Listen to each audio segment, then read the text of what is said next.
Favorite right here. This is called a cheese sausage. In Italy, it's called chevallard. They put cheese in there, parsley in there, and you can't get that everywhere. That's a specialty. I like that on a barbecue with plenty of onions. It's healthy. Sausage. And don't believe cholesterol. Everything's cholesterol. I've been eating that for 50, 60 years. Not too bad. My cholesterol, 800, but it don't mean nothing. When it gets to 1,000, I'm going to sell. There you go. Don't worry about what everybody tells you. You're going to get sick with this or sick with that. Sit down, enjoy the meal, and say, thank God that you can swallow. That's the secret of eating.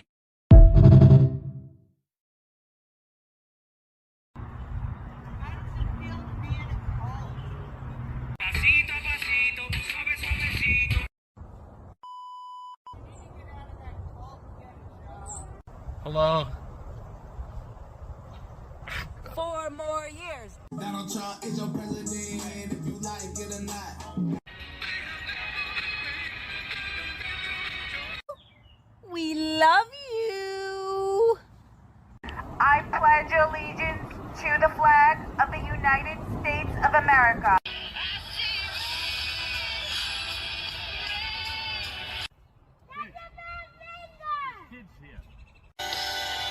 It's gonna be me. The end of the road. Still you can't let go.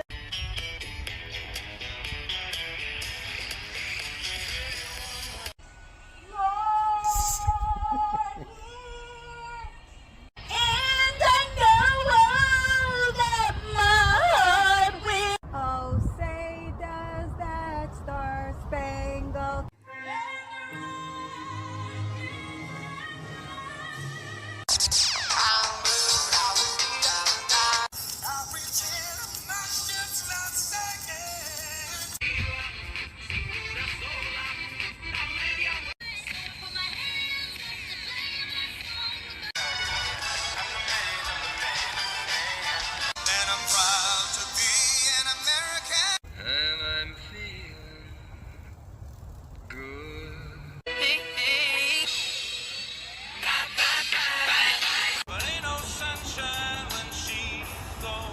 There she was, just walking down the street singing.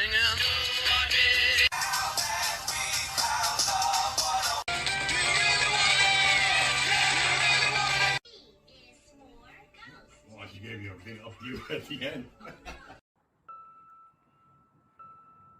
I'm not right, I'm not left, I'm not Republican, I'm not Democrat, I'm not libertarian. I'm a human fucking being, and I want what's best for the other human beings. And I want some common sense. And I want to be left alone, and I want to pay low taxes. And I want to be able to build and prosper, and I want all the things that were promised to me in the Constitution of this country. And until we all stop identifying with left or right or Republican or Democrat or gay, straight or black or white, all the shit, until we figure that out, we're going to continue to be abused by all these people that have power. Cheers. Joe Rossinello. I mean, the chick with the finger. She's now not. that's kind of funny. The thing that struck me is that, look, we've lost followers. Not that we have millions of followers, but we've lost. Our numbers have gone down because we've been critical of Trump. Like we are capable of criticizing Hefe. Okay. And that woman throwing the finger thinks that we're in a cult because guess what? If he ran for a 4th term, I'd probably vote for him again. I would too. She says we're in a cult. But in the meantime, if you disagree with anybody in her party, okay, you are cut off. Just look at RFK Jr., just look at Tulsi Gabbard. They're still Democrats. They haven't changed party affiliation. They're just in this administration. They're the ones who are not in a cult. That woman with the finger with the dog, and she just keeps walking by every single day with the digit out. She's the cult member. I mean, that's not me just hurling stones back. It's like, what are you talking about? We question our leaders, okay? I like Ted Cruz. I've questioned Ted Cruz and criticized him severely, and many other people who I would vote for if I was in their state or their district. I'm not in a cult. You are. They need to get that through their head, Joe. It's kind of laughable. I don't know if you agree with me or not. What I do agree 100% with is the sausage that Pat Cooper was Yeah. Yeah. Now That that's is fantastic, dude. that's the real deal. By the I've way, never I've heard heard of that, actually. Have you ever what, heard of sausage that? with cheese in it. Yeah. Like when they're mixing the sausage, they throw cheese in it. So when you grill the sausage, the cheese melts. It's fantastic. It's no, it's absolutely fantastic. And the part about his cholesterol, I agree 1,000%. They tell me it's 800. Who cares? That's So, me. All right. Okay. We're all gonna die someday. Do me a I've been eating favor. this Leave for me 50, alone. 60 years. Look. Yeah. Awesome. No, that's fantastic. We got a great show for you today. Welcome everybody to the front line with Joe and Joe. We're going way into the breach again. The Iran war. Don't know what's going to happen. We got a clip from that. Joe and I are going to discuss. Anybody who says they know the outcome tomorrow, the next day, or the next day is just really, really kind of like speculating. The Save Act. I don't even know why. I mean, we have to talk about the Save Act, but it hurts me in my soul, Joe, that we actually have to talk about something that's so obviously popular, should be very easy to pass, should get Democrat votes, and is not. Trump wants, again, our criticisms of Trump notwithstanding, he's smarter than them. He absolutely is smarter than them. We're going to talk about that because they're all in a tizzy because he's recommending something that we're going to play a clip that banks ought to do to help to combat illegal immigration. And the left is all up in arms. Pierre Poilievre, for our Canadian friends, he gives Joe Rogan basically a first grader's education on inflation, because inflation can be understood, Joe Rossinello, by a first grader. Okay, it really is a simple concept, and it's one of those things that you really don't want to do or you don't want to have a lot of. All right, and listen, and finally we're going to wrap up the show later on talking about Zoran Mamdani, the communist mayor of New York City. Sorry, New Yorkers, but you get what you paid for, or you got what you asked for, you got what you voted for, and when your life is affected by it, don't come bitching to Joe and I, because we're not listening. Joe, let's go to the Middle East. Foreign ministers from across the Gulf region met in Riyadh to discuss the conflict's spread. But while those talks were happening, Iran launched missiles targeting the Saudi capital. All were intercepted, but falling debris injured several people. The Saudi foreign minister accused Iran of trying to intimidate Gulf leaders and said it would not succeed. The targeting of Riyadh while a number of diplomats are meeting, I cannot see as coincidental. And I think that's the clearest signal of how Iran feels about diplomacy. It doesn't believe in talking to its neighbors. It tries to pressure its neighbors. And what I can say categorically, that's not going to work. The kingdom is not going to succumb to pressure. And on the contrary, this pressure will backfire.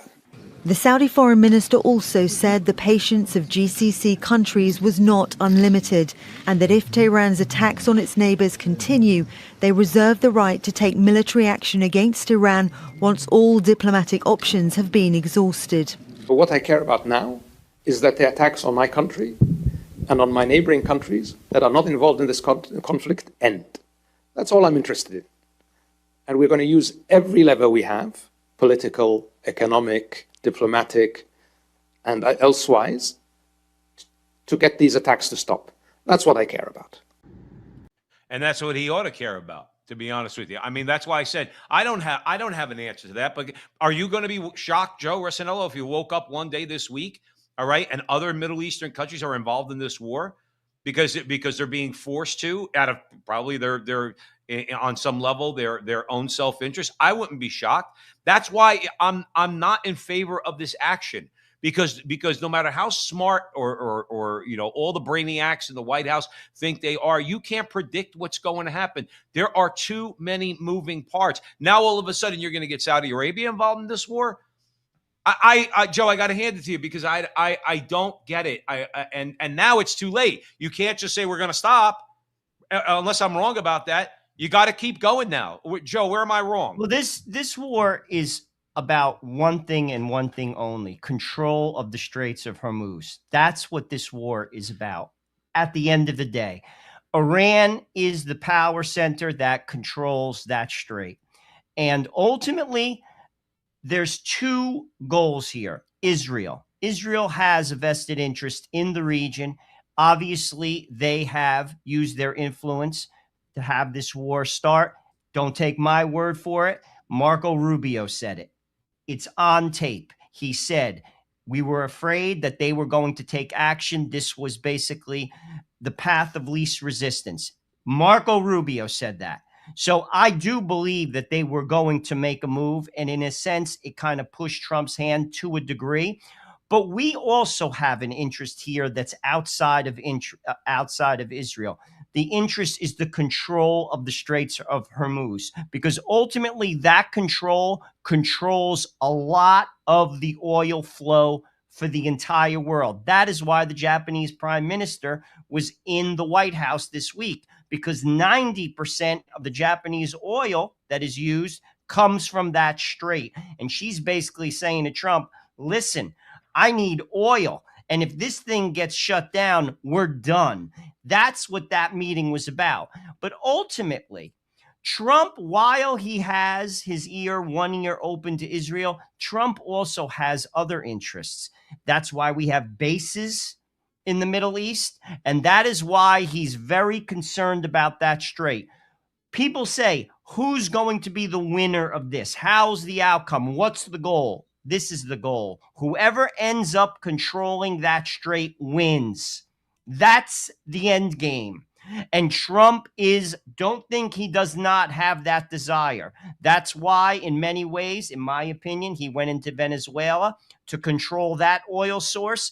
And there is some chips on the table that he's also looking to control that strait. Whether he's successful or not, that remains to be seen. Many people don't think he will be. We shall see. But to your point, Joe Pasillo, this war can go in a million different directions. Here you have Saudi Arabia saying that they're going to be all in militarily, use every single level of power that they have. Who knows who else weighs in? What if Pakistan weighs in? They have a nuclear bomb. They're friends with Iran. What if Russia weighs in? What if China weighs in? A lot of oil goes through that strait, and those people need it. Again, that's the key to this conflict from the American perspective. Israel has another perspective. Well, right. And Joe, here's the thing. What happened to all the talk about being energy independent and not relying on the Middle East to disentangle ourselves? I mean, and that's not me saying it. This was them saying it. We have enough oil. We can produce our own oil. If the environmentalist wackos will just let us drill, if the government will let us drill. Well, what happened to all that talk? Now, all of a sudden, we're talking, and you're right. I'm not saying you're wrong. Now, all of a sudden, we're talking about the Straits of Hormuz and the price of oil on the international market. Let Japan worry about Japan. I mean, if America was energy independent, let Japan worry about Japan. Let other countries worry about themselves. You know, and obviously no fan of Nicolas Maduro. Okay. But then again, it's the same thing. Okay. But we went in there and we took him out. And again, we know that in large part that has to do with oil, having a friendly regime in Venezuela, because they single-handedly have the largest oil reserves in the world. What happened to all the talk about us producing our own energy so that we're not getting involved in all this stuff? Well, I don't think it's about our oil. I think it's about power, Joe. Because to be honest with you, we don't really. In fact, I think we only get 2% of our oil from that strait. Trump is interested in power. This is where, to be honest with you, one could say from a Catholic perspective, this was not a just conflict. Because while Israel has skin in the game and they want chaos in the region, they're looking to possibly, many people say, expand greater Israel to be basically the hegemon of that region. I mean, there's a lot of conversation going on the internet. We also have interests, and the interest is power. That's why we have all those bases there. That's why he established the what's it called? The Abraham Accords. He is building alliances there to secure the oil, which means power for the United States. Trump is not just arbitrarily acting. He's made a bet, as all people make bets. And that is either going to be a winner or a loser. Who knows where it's going to go? It could turn out to be a loser. And that could mean as much as a nuclear event down the road. But that's one of the things that was being thrown around a couple of weeks ago, was that I guess it was, I forgot who Tucker Carlson had on, And his guest said that basically, and anybody in the chat room, we have a lively chat today. We have a couple newcomers. Well, Antonella's here. Hi, Antonella. Carabene's here. EC2, Nick Lon, Lightbearer, few others. We got a decent crowd going. But Joe, this is, I mean, according to, I forget, I should have remembered, but according to whoever the guest was on Tucker Carlson, said that Israel threatened to use a nuclear weapon against Iran. And part of me says, that's a believable story. No, it's very believable. I actually, here's one thing we do know already. What Trump hoped to happen immediately is that the people were going to overthrow the power structure in Iran. That didn't happen. So that is off, and I don't think it's going to. That would have happened immediately. In fact, many people are saying because he took out who he took out, it's only made the people dig in even that much more. Now, obviously, all this bombing puts the country back. It's going to take time for them to get back to where they were. But when they do, what then happens? Now you kicked over a hornet's nest. You have Israel, who has a nuclear bomb, and you have Pakistan, who's willing to give a bomb. And they've said this. They said, in fact, Iran said we can get a nuclear bomb in 2 weeks. That's what they said. And they would get it from Pakistan. So ultimately, where does this go down the road? Because ultimately, Iran doesn't seem to be like, they're not overthrowing the religious leaders of the nation. That's what Trump hoped to happen immediately. Didn't happen. So where does this go, say, 7 years from now, 10 years from now? I don't know. And that's the problem is that, look, I'm the first one to say America's America, and we need to project American power, okay, and the threat of American power overseas, okay, with people who are, let's say, hostile actors, all right? But the fact is, you know damn well, and I know this is going to be a controversial statement. They say, well, the Arabs or the Muslims in Iran, they hate the Jews so much. They hate each other, quite frankly. If you listen to the words of Bibi Netanyahu over the last 30 years or so, 30 years or more, okay, he's been itching for this for a very long time. There's no doubt in my mind Israel would have taken out Iran with a nuclear weapon. No doubt in my mind whatsoever. And then they're going to, in turn, let's say for argument's sake, they were able to get one, and then they launch one on Israel. Then what happens? What happens next? You can't, if something like that, Joe, you remember the Cold War, we were kids, all right? And there was a lot of propaganda around the Cold War, but you know what you had that was true? They had the Soviet Union and the United States had a mutual interest in not using nuclear weapons. Both regimes want to survive. American government wants to survive. The Soviet government wanted to survive, and they're not going to take each other out. And there was a deterrent for having both. These people freaking hate each other. And yeah, Bibi Netanyahu's level of hatred for Muslims, okay, and he'll say because they attack us all he wants. The guy obviously hates these people. Okay, there's no doubt in my mind that story is true and that he did threaten to use a nuclear weapon, and Iran would do it in a second because they don't care. I mean, am I wrong about this? No, the nuclear threat is very real and has to be taken serious. That goes all the way back to Kennedy.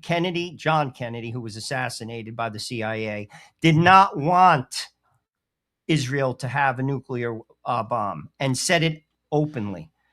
Lyndon Johnson gave it to them. He permitted it under his presidency. That was the mistake. It tilted the power structure in the Middle East. That should never, ever, ever should have been allowed. Never.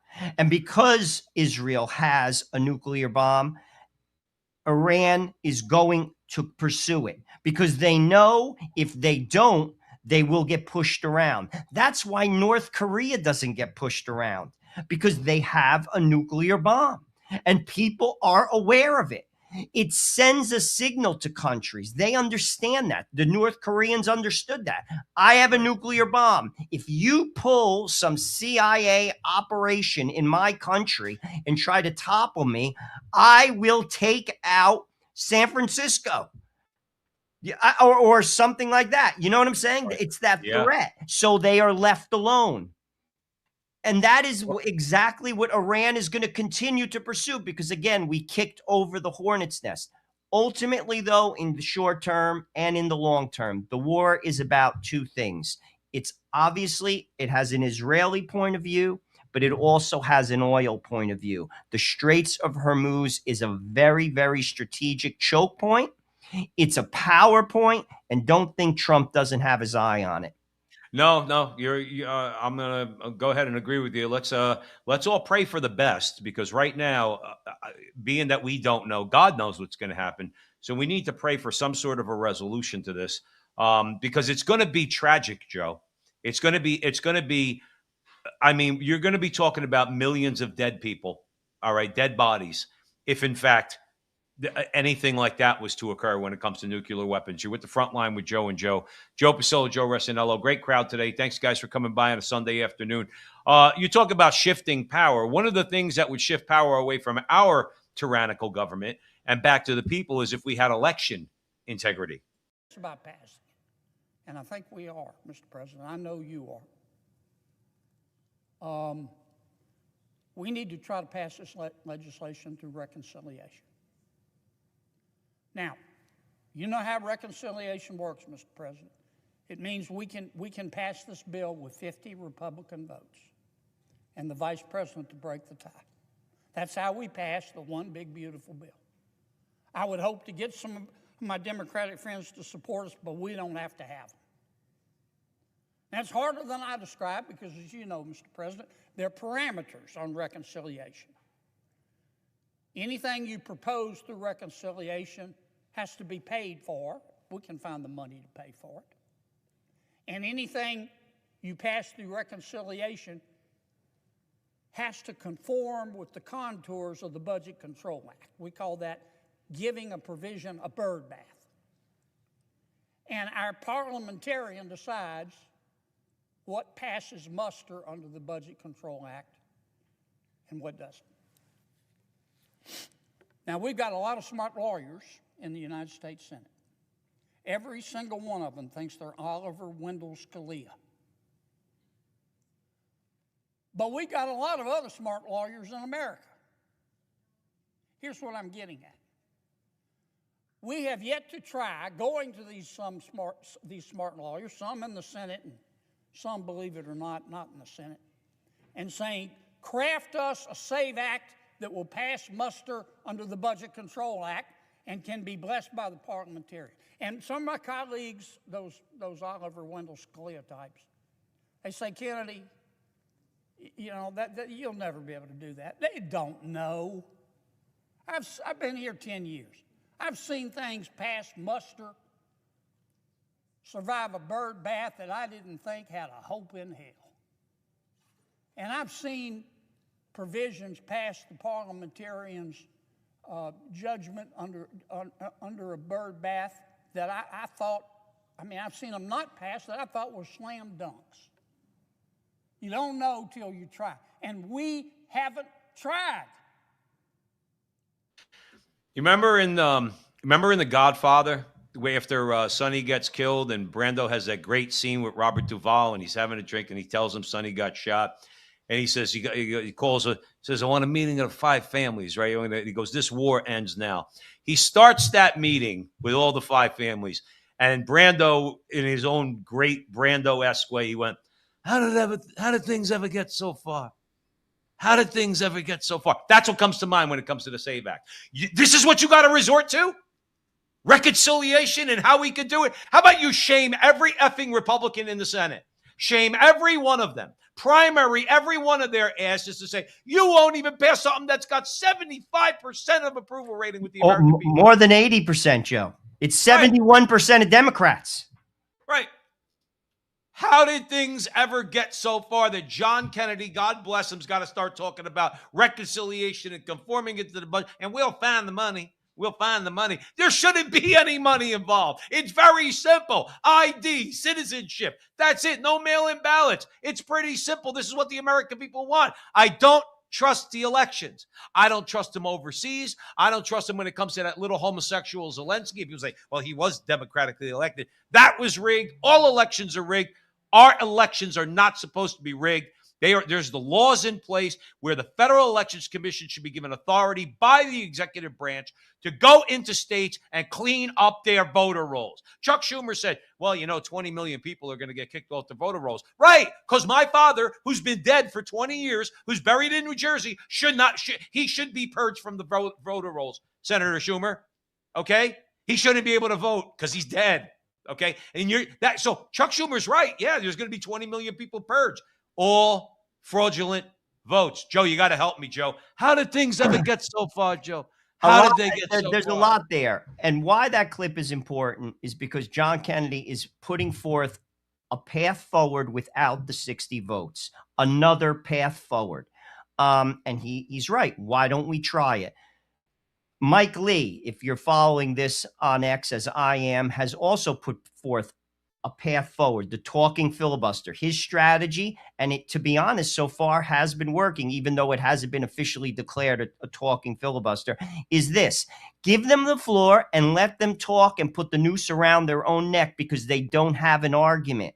And he's 100% right. Yes, he is. If you listen to any of the arguments, they're either blatant lies that just get contradicted as soon as that speaker gets done, or, frankly, it's nonsense. And everyone can see it because this is not political. It's common sense. It's straight up and down common sense. Here's the problem. It's the will to do it. Thune can pass this. He could either blow up the filibuster. If he doesn't want to do that, he could take the path of Kennedy, or he could take the path of Mike Lee. Here's the deal. If he does not do that, the kimono has been opened. Thune is done. People see through this. I follow this very closely on X. It is completely clear. Elon Musk put out a tweet. He said, anyone who does not vote for this in the Senate, it's a high act of treason. That has over 50 million views. Yep. It is as clear as day to the American people what's going on. They can't get around it. And that's why Mike Lee says, give them the talking filibuster. Let them talk about it and they will hang themselves. If this doesn't pass, to your point, Joe Pasillo, America will no longer absolutely 100% believe in any election ever again. Why would you? And no, anyone who's objective, you don't even have to be, to be honest with you, educated. It's common sense. That's why over 80% of America is for this. 71% of Democrats are for this. This is a bipartisan effort, yet they don't want to vote for it. Why? Because this isn't about equity. It's not about common sense. It's about power. And they know if this gets put forth and is enforced, they will not win elections. Yeah. And they know this because that's why the border was open. Do you see how you use the analogy of kicking the hornet's nest when we were talking about Iran? It's the same thing. Thune is so fearful because this is where I don't get Thune. Is he so naive to think that if he kind of does things the right way, whatever that means, okay, about the filibuster and everything else. What do you think is going to happen, Senator Thune? You're so afraid to kick the hornet's nest because you don't want to anger Democrats. They hate your guts. I don't care if you work with them. They can't stand you. They want you to die, actually. We know that about the Democrat Party because they're all in favor of killing unborn children in the womb. So what do you think they'll do to you, Senator Thune? They hate Kennedy. They hate Mike Lee. They hate Ted Cruz. They hate them all. They hate Rand Paul. And what do you get? You got the Democrats know how to stay together. The Republicans do not. What do you think is going to happen if you give them their way and you don't vote for this, Senator Thune? They're going to take the House and the Senate through fraudulent elections. And the first thing they're going to do is do away with the filibuster because they're going to make sure that there's no Joe Manchin or Kristen Sinema that's going to be in the Democrat Party. Because Mark Kelly replaced Kristen Sinema, and I forgot who it was that replaced Manchin. Okay, but the bottom line is this: you have Democrats that they're going to scrap everything. They don't care about rules. They've shown you they don't care about rules. Then why are you afraid to kick them in the teeth? You have them by the throat right now. Now all you have to do is kick them in the teeth, and they're not going to get elected dog catcher except in the bluest of blue parts of this country. You can secure at least we as Republicans, I use that word loosely when it comes to you and me, but we vote that way. Okay. There's a lot of infighting on the Republican side. Not everybody's unified on every issue, but nonetheless, I don't think the Republican Party's insane. I don't think they're insane. I think the Democrats are insane and evil because of the policies they propose. They will wreck this country in a second. They already did. To be honest, Well, the Uniparty has already wrecked the country. The middle class has been gutted. I mean, it's a tragedy. But to be honest, like I said, this is one of these benchmark moments. It shows you how the system does not work, who the system works for, the donor class, and that's who Thune works for, and the rest of it's theater. And that is what has to end. Listen, I voted for Donald Trump, Joe. I'd do it again. He has taken it further than any president in my lifetime as far as fighting for Americans, regular people. Has he been perfect? No. I'd vote for him again, though, because he has taken it further than any president ever has when it comes to fighting the oligarchy, which is controlling everything in America. But he has shown us, if one thing he has done this along with the internet, with Musk buying Twitter, which is now X. He has shown the country exactly the corruption and the fraud that has gone on for decades. And there's no unseeing it now. So we're at a crossroad moment in this country, particularly with this bill. We go full on banana republic if this does not pass. I agree with you on that. Full on banana republic. I agree with you 1,000%. If I'm going to the voting booths, if I'm going to the polls, okay, and my vote is being nullified by a dead person or somebody who's not a citizen. How about that? How about someone who just came here for the sole reason to harness their votes? Why do you think they were giving them stuff? By the way, here's the irony of it all. And this is why New York, we're going to talk about New York, is underwater for money. They're having people come in, putting them up in hotels, giving them this, giving them that, giving them this. Guess who's paying for it? Us. Guess what that vote does? It takes away our power. So we're paying people to take away our power. That's the irony of it. That includes Democrats. Right. They are the result. All of this immigration is the reason why housing costs went up, why your insurance went up, while wages went down, low income jobs went down. That's why fast food is expensive now. That's why diners cost too much money. That's why. You know what breakfast in Scottsdale, Arizona cost me, my wife, and my son with tax and tip? $80. $60. And I'm talking about some pancakes and eggs. I'm not talking about anything elaborate. I'm talking about like bacon, eggs, and pancakes and stuff like that. I went to Popeyes. Like an 8-piece chicken with French fries is $24. Yep, 8-piece chicken. $24 in used Popeyes, to be $7.99. No, we're going to talk about that because Pierre Poilievre made a good point to Joe Rogan. Joe, let's address something for a minute because our good friend, our dear friend Antonella, is in the chat room, and she made a point that I would like to ask you about. She says, "Are USA citizens still discussing left and right?" Antonella, I'll throw something out to you and Joe for your thoughts. I do believe that the right is a legitimate political force. I believe the left is a destructive, revolutionary force. I think they show that with all the policies, positions that they take. I think that the right is willing to have discussions amongst itself. And we're seeing that now. A lot of people on the right are arguing with each other, some somewhat viciously. But I do believe that there is a left and a right. Because no, even though there's 75% of Democrats that would vote for the SAVE Act, I still don't have a lot in common with those people. I applaud them that they want people to show ID and proof of citizenship and do away with mail-in ballots. I do applaud that. That's a common ground, okay? But that party has gone so far off the deep end. So I would think you're right, Antonella, about Republican and Democrat, because I do believe it's plain as the nose on your face that we do have, as Joe and Joe have said, and many people, a uniparty, Okay, we do. It's very, very corrupt. It's the swamp that Trump called it. But left, right, I do believe are legitimate political categories that we could place ourselves in. I'm not a knee-jerk right-winger.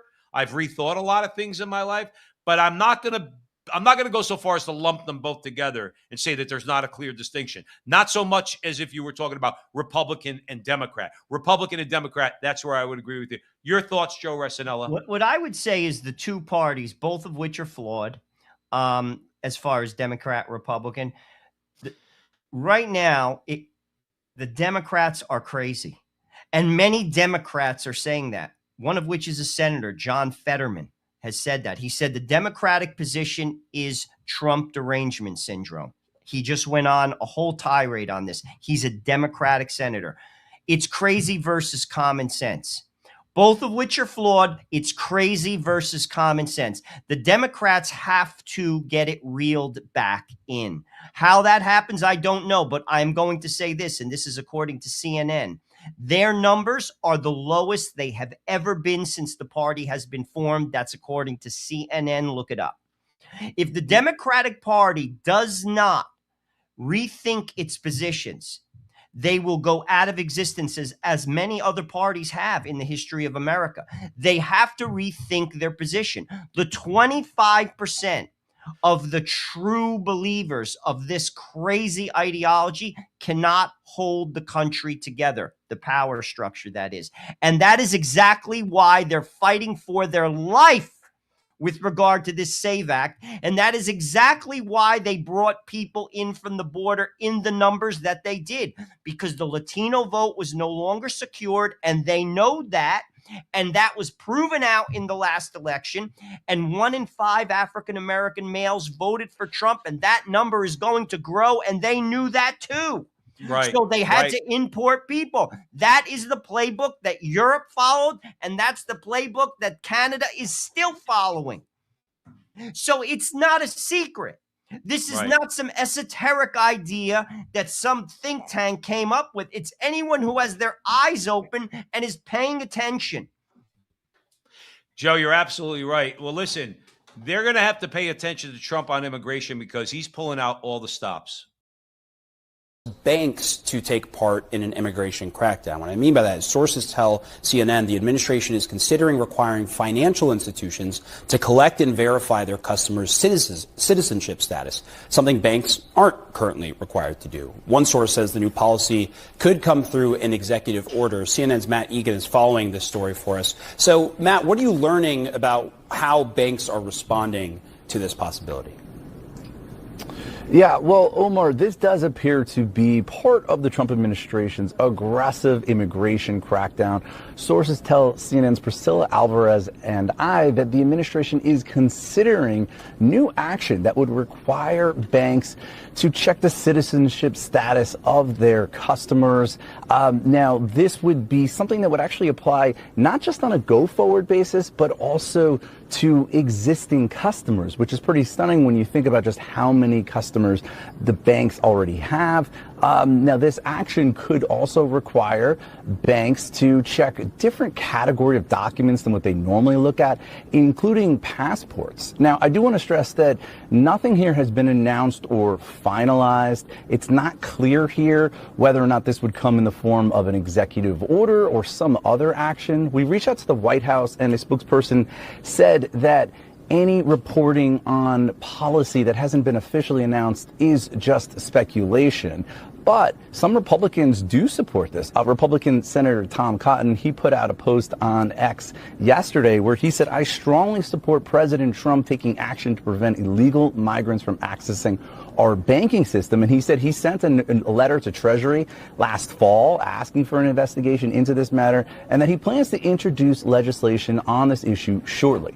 Now, Omar, you asked about how the industry is reacting. Officially, they're not really saying much, right? Representatives from major banks, from bank trade groups, they haven't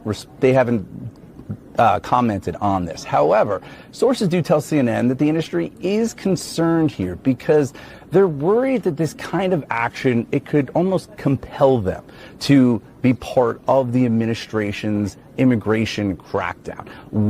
They should be part of the immigration crackdown. All businesses. Joe, my job Okay, I don't tell people where I work because I don't want to get doxxed. Heaven knows if some of my coworkers saw the front line with Joe and Joe, I'd probably be on the unemployment line.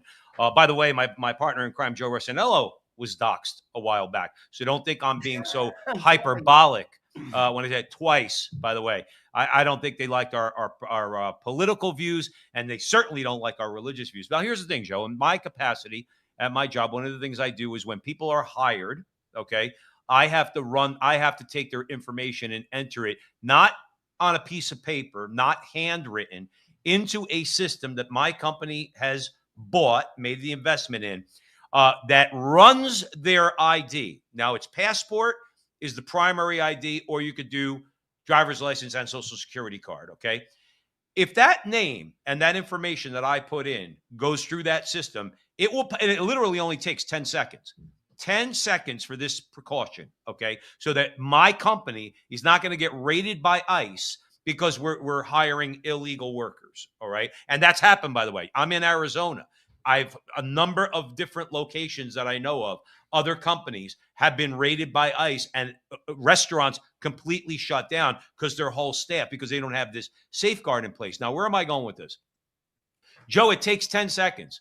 I put in the information, I hit submit. It runs that person's information through a system at lightning speed and pops back. It'll say case closed, which means that person is fine and eligible to work in the United States. Or it'll say, we need to review this further. And then there's a certain requirement on the part of the potential employee that they're going to have to provide further information. That means they got flagged, Joe. That means that it went through Homeland Security and it got flagged. The person's not eligible to work in the United States. And after 2 weeks, we're allowed to say to that person, you can't work here anymore because they've not been what's called verified. Why is it that the banks can't do that when it comes to illegals? Do the same thing. They could do it so simple, Joe. Joe, the law is already on the books to prevent this. The reason why it's not used, and what do I mean by those laws? It's illegal to hire somebody in America. There's a law on the books right now. It's been in law for since the 50s. If you're not an American citizen, you cannot hire someone. If you're not an American citizen, you cannot rent them. You like a place. You have like a 2-family house. There's laws at present. Now you add this law to it. Why isn't those 2 laws enforced? Because illegal immigration, they're used by our corporate structure.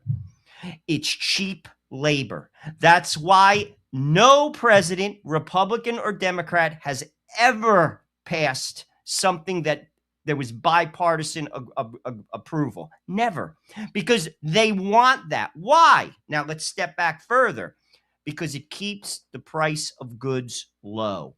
If we had a legit process where all we had to do, we don't need a wall. You don't need to have ICE. All you have to do is enforce the law. If you hire somebody, you just use an example, a restaurant, and I am the government, the law's on the books, and I catch you, I fine you $1 million, you go out of business. Right. If you're a construction company, and I catch you, I fine you $500,000, you go out of business. Guess what won't happen? They won't do it. That's right. If you have a 2-family house, and I catch you renting to someone who's not a citizen, I fine you. And guess what? You won't do it. So guess what won't happen? There'll be no illegal immigration. Same thing with a bank. You need a bank account. Everything isn't done with cash. So if the banks, you passed a law that you don't need a wall. But why isn't it done? Because it keeps the price of goods low. If we had a legit system, you said that breakfast cost you $60. Joe, it would cost $100. Restaurants would go out of business. The cost of vegetables would be extremely, extremely expensive. The cost of fruit would be very, very expensive. The average, first of all, restaurants, it would be something where only rich people can go to restaurants. It's already getting like that, but it would be even more so. And that's why those laws aren't enforced. So let's be clear. both sides. This isn't about helping people. They're using these people. Now, I'm for immigration. And the United States, by the way, has a very generous immigration policy. Legally speaking, every year we let in close to 1 million people legally. The Right. people who use these, what do they call it? These visas, blue, like, I don't know, like from people from India come in. H-1B visas, I think. Used to undercut American employees and paying them less money. And then you have the illegals that come in the border that do all the hard work that Americans supposedly don't want. But I disagree with that because I think a lot of Americans would take those jobs because they can't find work. So here's the deal. These people are nothing more than a tool of the oligarchs, and they're being used. How about we do things the right way? How about we do things the right way? But we're not willing to do so. Well, the thing is this, that's why we need the SAVE Act, because there's a lot more people out there that think on these common sense levels, whether it comes to showing ID and proving your citizenship, if you're going to open a bank account, all of it, okay? There's a lot of level-headed people out there that are in favor of this. Harkening back to our discussion on the SAVE Act, that's why they don't want the SAVE Act, because Republicans must not want it because they know that they rigged their own elections. In other words, and there's a whole slew of things that we can't get into here at the front line with Joe and Joe. Joe, I remember having a conversation with somebody years ago about how incumbents in the House of Representatives, everything is tilted towards them. The money, the advertising, all sorts of things, just so they can ensure their own power. The SAVE Act, or that they're going to retain their seat, not only against let's say it's a Republican, not only against a Democrat opponent, but also in their own primaries.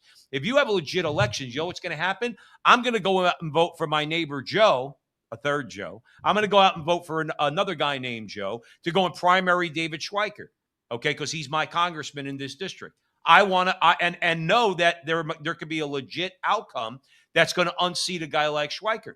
In other words, but that's why they're so hesitant to do all this, okay? And I just don't understand that when the shit, pardon my language, but when the shit comes down, and it's going to come down. When you look at we're going to talk about inflation in a second. When you talk about inflation, when you talk about debt, when you talk about the money supply, when you talk about how our whole middle class has been eroded, all right? When it all comes down, these guys aren't going to have a chair to sit in either. I don't care. We've said a million times. You know what would happen if the dollar got devalued by a significant amount due to an economic collapse? Do you think a guy's got $10 million in the bank is going to say, well, I got mine? Your money's going to be worth 10% of what you have in the bank, dude. You're going to be on the bread line with the rest of us. And if you're not immediately, you will be shortly. Okay. You don't understand. You think everything is so short-sighted. That's my aggravation. I know this is a rant. That's my aggravation and my frustration with John Thune. You're a short-sighted person, Senator Thune. Okay, this is meant to stabilize an already, what would you call it, Joe? Disgruntled citizenry? Oh, 100%. Like I said, we go full banana republic. This doesn't pass, Joe. It's full on banana. Well, would you listen to a Republican if they got up there and started talking without election? I'm going to say you're like full I of said, crap too. pure theater. I won't if this does not pass, I will absolutely not pay attention to any election ever moving forward. I could just speak for me. Ever. It means nothing to me. Nothing. No. And I'm not alone in that. And there, believe me, that's why the numbers are the numbers. That's why 71% of Democrats feel the same way I do. At least on that issue, they do. But I'll tell you something. Sometimes you do need to talk to people like they're in the first grade and explain it as though the person you're talking to is like they're in the first grade. You know, just making dollar bills with nothing behind it, nothing to back it. This is the biggest fraud perpetrated on the working class people in the last 100 years. Printing money is just insane. It's just the idea you just print more money. It's like, and people go, oh, okay. Well, it looks painless at first, right. But if you have an economy with 10 apples and $10, it's $1 an apple. You double the number of dollars to 20, but you still only have 10 apples. Well, all of a sudden it's $2 an apple. And it's not that the cost of apples has gone up. It still costs the same resources to grow and pick the apples. It's that the price has gone up because the value of the money has gone down. Right. So in America, over the last 55 years, you've doubled the number of homes in America from about 70 million to 150 million. You know how much the money supply has grown? 30 times. So you have twice the homes, but 30 times the cash. So what's happened? Housing costs have gone up 15-fold in 55 years. And now an entire generation of kids can't afford homes. We have exactly the same problem in Canada. This is the biggest wealth transfer from the working class to the elites, from, I say, the have-nots to the have-yachts.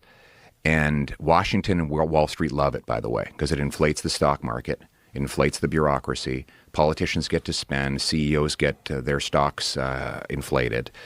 But it destroys the working people, and we need to get back to hard money. Everything should be getting cheaper, by the way.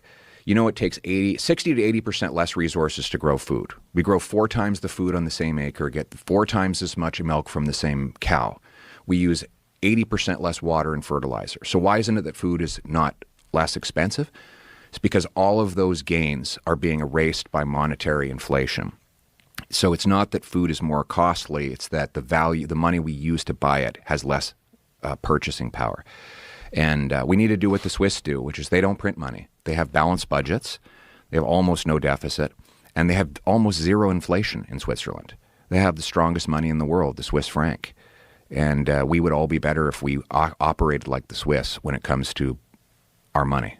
So in a real-world scenario, it's like you take over Canada, how would you go about implementing this? You got to cut bureaucracy, consultants, which consume, by the way, $26 billion of spending. How big is your debt in Canada? 1.3-ish trillion. Oh, that's baby debt. It's compared to you. You guys are We're really ridiculous. Wild. But, you know... Yeah, we're ridiculous, all right. But do you see how easy it is to explain? And everything that Pierre Poilievre said, I know that a lot of people in our chat room and our friends here at the front line with Joe and Joe are not the biggest fans of Poilievre, and he said things that really have baffled me. But he was absolutely right in what he said to Joe Rogan. This is basic economics. But what they've done is they've made it where they've taken what should be just a basic economic system, free market system, and they have perverted it so bad, particularly through monetary policy. He said the last 100 years. What happened 100 years ago? The Federal Reserve was created, the creature from Jekyll Island. Okay, the IRS was not created long after that. Okay, because in order for them to have their way, all right, all debt that the United States incurs has to be backed by the full faith, credit, and taxing power of the United States government. And that's the place, just little by little, sometimes not so little, over time, you end up with the system that you have now, where, as he said, an apple costs you $2. Believe me, I have a wife who goes shopping, and she tells me, baffled when she comes home, all right, she goes, I can't believe the prices they charge at the store. And the reasons why are everything Pierre Poilievre just said. Joe Rossinello, what say you? Listen, this is why we have to take our country back.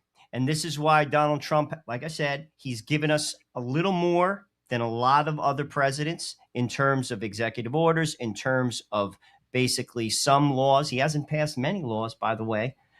Just so you know, executive orders come and go. But Donald Trump at least is presenting and or signing legislation that has given us a little bit of power back, particularly what we're trying to get forth right now, the SAVE Act, that gives us some power back as people. It is not even an argument what Pierre Poilievre just said. It's not even an argument. Why we stand for this as a people, I just don't understand. And ultimately, this is mine. I've said this. This is why I got kicked off of Facebook. I'm in, for those who know me, who may be listening. You're in Facebook prison. I'm in Facebook jail. And because I basically said, why do we pay taxes? Why are we paying taxes to a government that basically is robbing us? And they are. They are robbing us. He just laid it out in a small way. Do you know, and we're going to talk about New York down the road, I'll give you a perfect example. Do you know that a study was just conducted that if they looked at all the homeless people in New York City, and I go into New York City and I see them, the city of New York pays $81,000 a year per homeless person in New York. This is not my numbers. This was on CNN too, by the way. So it's not Fox News propaganda. So if you think I'm lying, look it up at CNN. And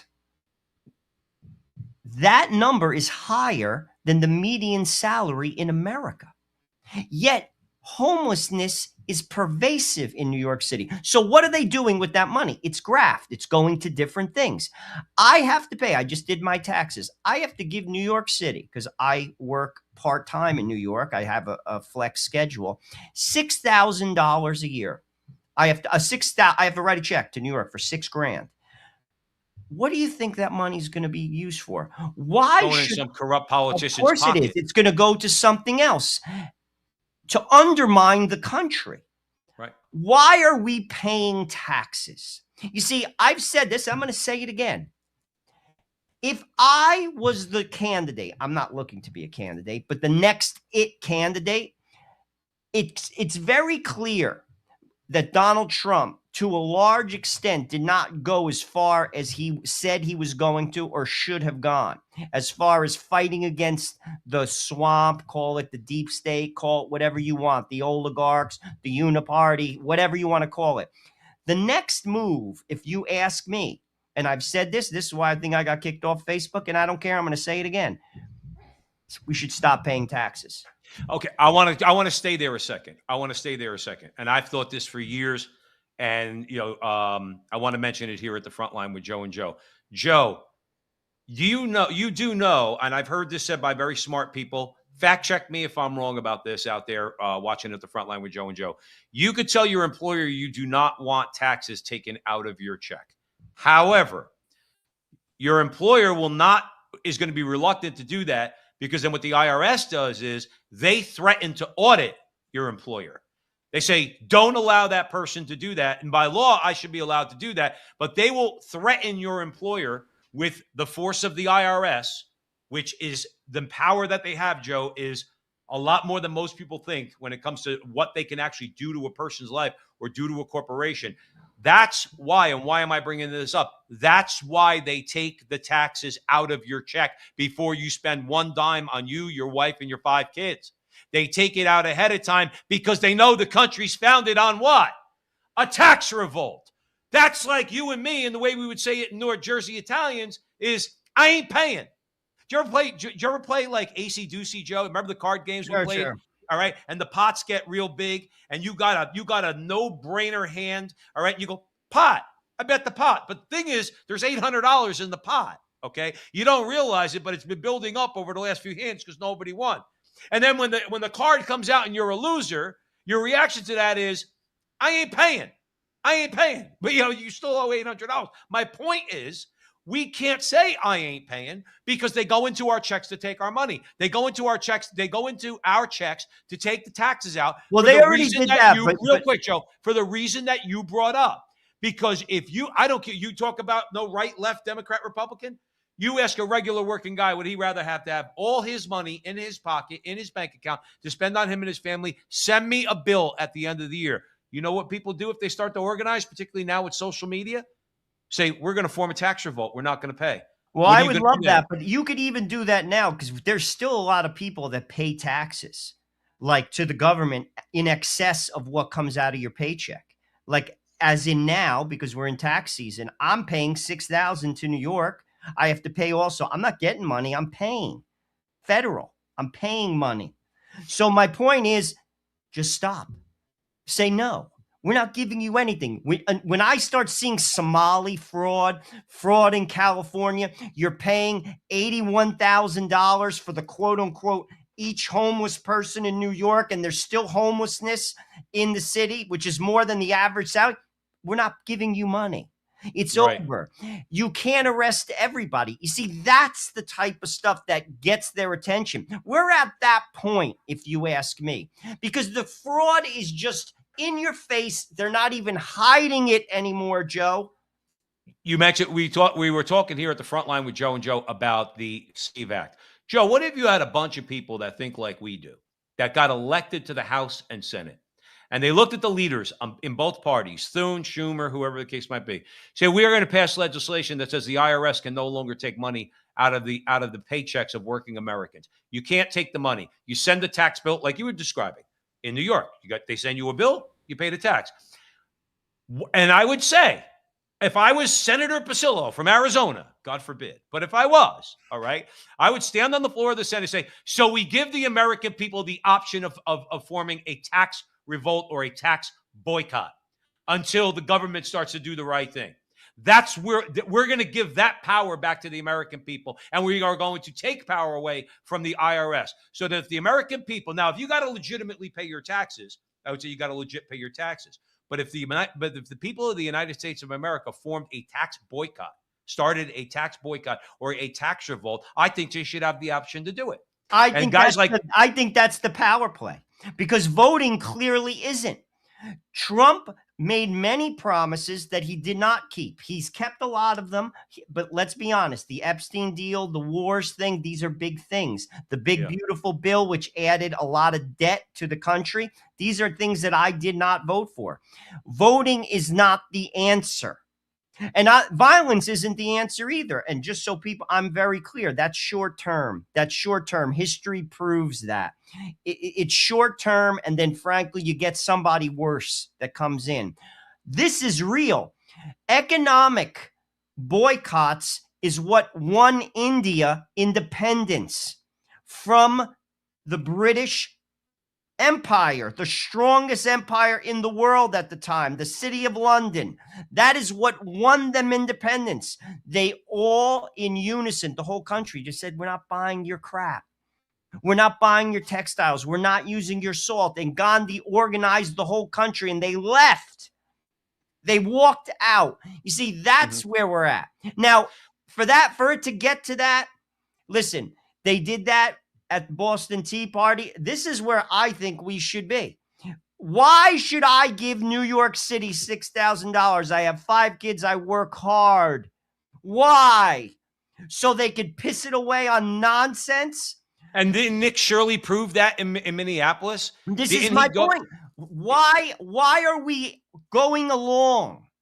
Why are we going along with this? Because the elections are rigged. That's why, Joe Rossinello. We said it on the show this whole hour, and we've been saying it. We don't trust elections because everything that we're saying, not because we're geniuses, but because we have common sense. Everything we're saying is common sense, yet the common sense people that we seem to vote for, we convince ourselves we're voting for, they try to convince us not to believe our own lying eyes. And you know what? It's really not that simple. No, it actually is. What's simple about it is that our proposed solutions are correct in their simplicity. They're genius, okay? And also, it's as simple as you not having as much power as you want. And and you mentioned New York City. Here you go. He just proposed a utility hike on every New Yorker. Except he didn't call it that. He called it a 9.5% property tax increase. Before you call me dramatic, hear me out. So, where are we?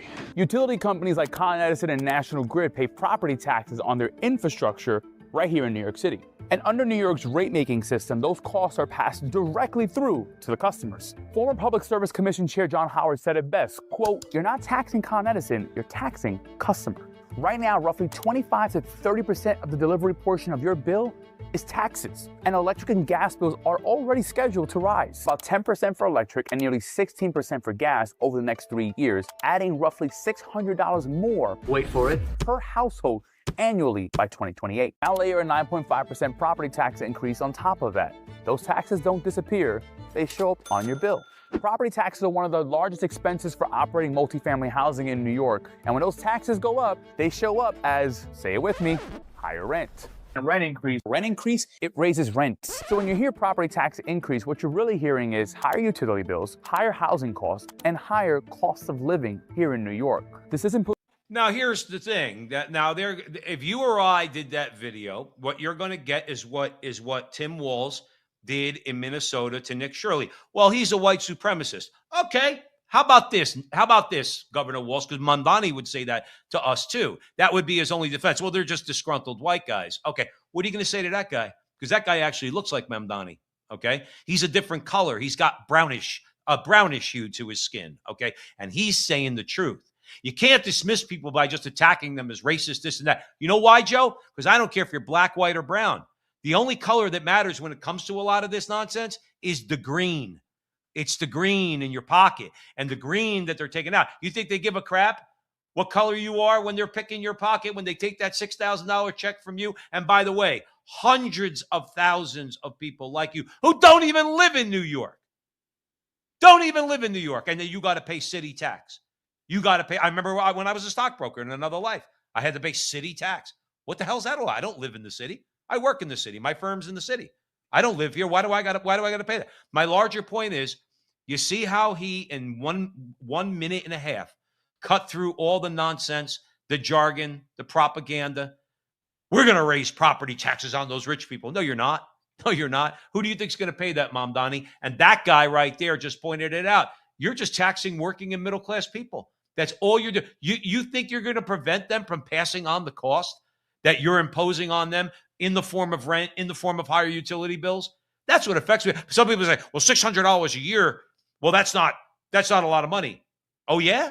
You make that person's income and try to pay that $600 a year, $50 a month that you got to pay. In other words, and that I believe was the increase. That wasn't the actual bill that was the increase in what you're going to be paying. Joe, I'll put it like this to you. If you ask me, aside from our Catholic show that we do, that's on the Veritas Catholic Radio Network, I love doing this because I want to bring souls to Jesus Christ. I do. I also love doing this secondarily, but very important. I want, in my wildest dreams, you and I were able to start a movement like we're talking about in America. It's possible. It's certainly possible. Okay. We need everybody out there to like, subscribe, and share and get our voices out there a little bit more. But nonetheless, because this resonates with people. You want to know why? Because in this regard, when we're talking about this, okay, this does cut across party lines. Because whether you have a D or an R at the end of your name, and that's the way you vote, all right, you're a working class person, you need to sift through this nonsense. Because as you mentioned earlier, Joe, it's only 25% of the Democrat Party are the real wackos. Those are the people you see on social media that think boys can be girls. The regular middle-class guy maybe doesn't care about that so much, okay? But nonetheless, he doesn't agree with it, but he still votes Democrat. These are the types of things that cut across the party lines because they're very commonsensical, okay? And I wish we could wait. I pray, not wish. Wishing's superstitious. I pray that we're able to affect our country in a positive way, that they could sift through a lot of this nonsense. Joe, I'll throw it over to you. I know we're coming to the end. I just want to end it on this. I want to make a correction. And I'm also interested in Joe Pasillo's comments. And I have some comments too, because this has gone on from something we talked about last week throughout the week. Religious Liberty Conference, Carrie Prejean Bowler made some statements. She was asked to leave the particular committee. Last week, I said that Bishop Barron was in the meeting when she made her statements. That wasn't true. He was not in the meeting. However, the conversation has bled into all of this week. I'm interested in Joe's comments. I'm going to make my own as well. I've followed it a little bit. It's gotten pretty heated. I actually think it's kind of disgraceful, to be truthful with you, on a lot of fronts. Nasty. Barron has made some statements. People have applauded his statements, basically clarifying what the church's position was. He basically said Israel has a right to exist. There is no biblical entitlement to the land, and anti-Semitism is a sin. That is the church position. That's been criticized. I've seen people compliment him. I've heard people criticize him. Ultimately, that is the position of the church and has always been. No matter where you are on it, the nastiness is not Catholic and should stop. It should stop. You have a right to your opinion. All people have a right to your opinion. You're not entitled to change doctrine. Doctrine is doctrine. But the nastiness, I have seen things said, Joe, from quote unquote Catholic people. I swear, I don't comment. I just read and I do observe and I do see, is sad. And I just want to end it with that. I will say this, and I really want to try to be objective in the whole thing. When I was watching the original clip of Carrie Prejean Bowler in that committee, the one that went viral, okay, that led to her being on Tucker and everything else, I did feel in my heart, okay, I was cringing a little bit because I didn't know if that was the right place and time for what she was doing. Okay. But at the end of the day, she said something. Okay. And this is something where I didn't think Bishop Barron, and I read his response to her. Yeah, I read it too. Where I thought that he fell short a little bit. You're right. He said, this is what the church teaches. He agreed. But then he went on to criticize her behavior, leaving that aside. But see, this is my point. And you and I interviewed Gavin DaCosta on this very topic. All right. And it's out there at the front line with Joe and Joe. You could watch it. And Joe, I got to be honest. I didn't think we were squishy in the interview. Okay. We asked the right questions and pertinent questions. Here's the one thing that Bishop Barron didn't do. And this is what Carrie Prejean Bowler is calling for. And this is where I'm gonna agree with her on this point. Bishop Barron, we need to define what all forms of anti-Semitism means. You can't tell me I'm going to commit an act. Let's say I'm going to be critical of Israel on some level. And then I have to wait to see if the response is going to be, oh, that's anti-Semitic. You're not being clear with me. I want to know what the definition of anti-Semitism is. And no, I'm not going to hear or listen to it and say, well, I know it when I see it. No, that's not the right answer. See, I know what racism is when I see it. That's why I don't believe a lot of the people that use the word racist, because they throw that word around like it's become meaningless. I find that anti-Semitism has become the same thing. To me, it's meaningless, not because I think it's a meaningless or I don't think it's a real thing. I do think it's a real thing. There are people in this world who hate Jews for being Jews. Okay, I agree. I know that there are. See, that to me is anti-Semitism. What's that? That to me is what anti-Semitism That is. to me is an objective. That is objectively anti-Semitic.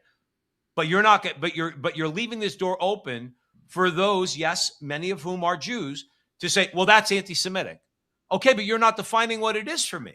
I want to know what it is, and that is where I know the teaching, and Bishop Barron wrote the teaching in his response. He said the teaching is the church condemns all forms of anti-Semitism. But you're not telling me what all forms of anti-Semitism means, and that's my issue. No, again, it comes down to being respectful, and that was a respectful statement. I also think sometimes people, whether they believe it or not, or realize it or not, their politics gets weaved in to their religion. I'm not saying that's you. In that statement, that was a very objective, plain vanilla statement. But that is, I think, some of where the nastiness is coming. The church is apolitical.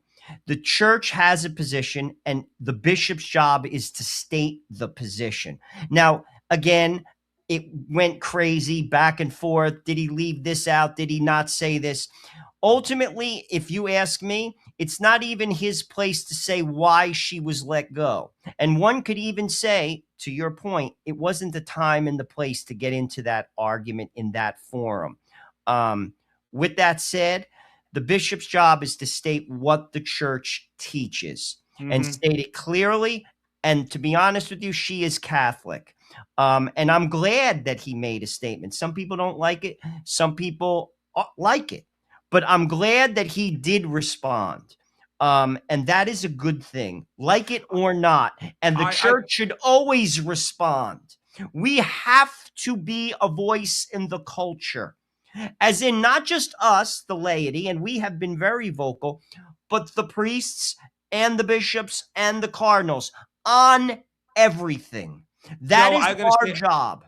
I'm going to say this to you, and then we'll bring it to an end. You made a very good point. You said there's people that use this issue and weave it into their politics. And in that case, I'm being honest here. My problem is not with the Jews. My problem is not with support of Israel. You know who, again, this is rock solid Catholic teaching too. You know who my problem is with more than anybody?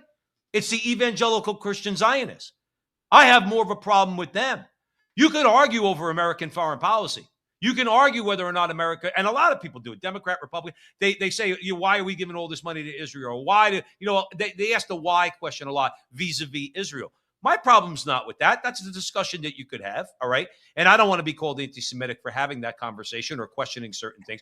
My problem is with the Christian Zionists, who say, like Mike Huckabee, no, or Ted Cruz, no, you must go to war because that's the Israel of the Bible. That they're the people that are using this as for political reasons. I don't think Kerry Pragine Bowler did that. I think she was basically saying, I think her heart was in the right place. Again, venue-wise, I might have waited a little bit. Having said that, though, she's like, I want to know, am I an anti-Semite if I do not favor Zionism? No, and quite honestly, that's what got her in trouble. That's not necessarily what got her in trouble with the rabbi either. But it did get her in trouble with that Paula White, who's an insane person, by the way. Sorry, she's an insane person, and Trump is insane to have her there as his spiritual director. And Dan Patrick. My problem is with them. That's my issue. Joe, I'll give you the final word. The church has been very clear on, and that's what one of the many things I think that Bishop Barron made clear was the church does not support a biblical right to the land. That is a heresy, and that has been stated many, many, many years ago. We do not prescribe to that. That's purely an evangelical position, and it is alive and well to this day.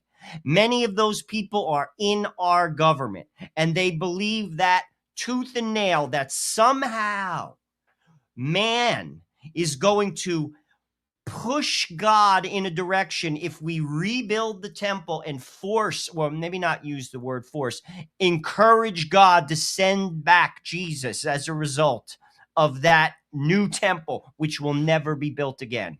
And they believe that. That is part of their religious beliefs. They believe that. They honestly believe. I don't know if they've read history. The temple, there was an attempt to rebuild the temple, and God stopped it. Okay, when 70 Julian years the after Christ's death, what was it? Justin, Julian the Apostate. Julian the Apostate said like his name says, he apostatized. He was born Catholic. He was baptized. I think he was Constantine's grandson. Okay, and he apostatized. And he's like, well, you know what? We could disprove the whole thing. All we got to do is rebuild the temple. And fire came out of the ground as they tried to lay the foundation. Okay, that's historic, by the way. You could look that up. That is historic. He did try and he did fail. And also, ultimately, just from a Catholic perspective, Christ is the new temple. Jesus said this. This is also biblical. Jesus's body is the sacrifice. He is the new temple. That is what we believe as Catholics. That's where we differentiate our belief from our Protestant brothers and sisters. And Barron did say that. You don't have a biblical right to the land. He did. He did say and that. For that, I give him a lot of credit. Give credit where credit's due. I'm glad he said it, and that is clear teaching. Well, I hate to see Kerry Pragine Bowler become the lightning rod here, but and again, she made a decision to use that time and place to make those statements. I will say this. Let's try it. God will draw the greatest good out of any situation. Let's hope a real, and I want her included in it. I do. I think she was speaking from her heart. I want her included in the conversation. I think she was dealt with very, very shabbily by Dan Patrick and Paula White. And I'm not saying anything negative about Bishop Barron. You know, we respect Bishop Barron on this show. But I do hope that a real, authentic dialogue that many people have been calling for a very long time on this very topic ensues. And I hope it's productive and I hope it's fruitful. Joe Rossinello, great conversation as always. And just a really good chat room today. Very active, hundreds of comments going through the chat room. And we love you guys all. Antonella, EC2, Carabene, Eric's in there. So we got a bunch of people, and we just want to thank you, as always, for joining us here at the front line with Joe and Joe. So we go live on Sundays where we have these conversations. Hopefully you find them informative or entertaining or both. Like, subscribe, and share. Share on YouTube. I know most of the people here are on YouTube, but if you are watching on X or Facebook, help us out. We do post our interview shows. I would encourage anybody on the Israeli issue, the church and basically the church and the Jews, Catholic Jewish dialogue. Gavin DaCosta, we posted that on YouTube. We posted that on Facebook. We posted that on X. And relative to our audience size, it got a lot of views across the board. So it did get out there. And we thought it was a good conversation, and hopefully it leads to further conversation. Gerard's in the chat room. Gerard, always beautiful seeing my brother. So we want to thank you all. God bless you. We'll be here next Sunday again.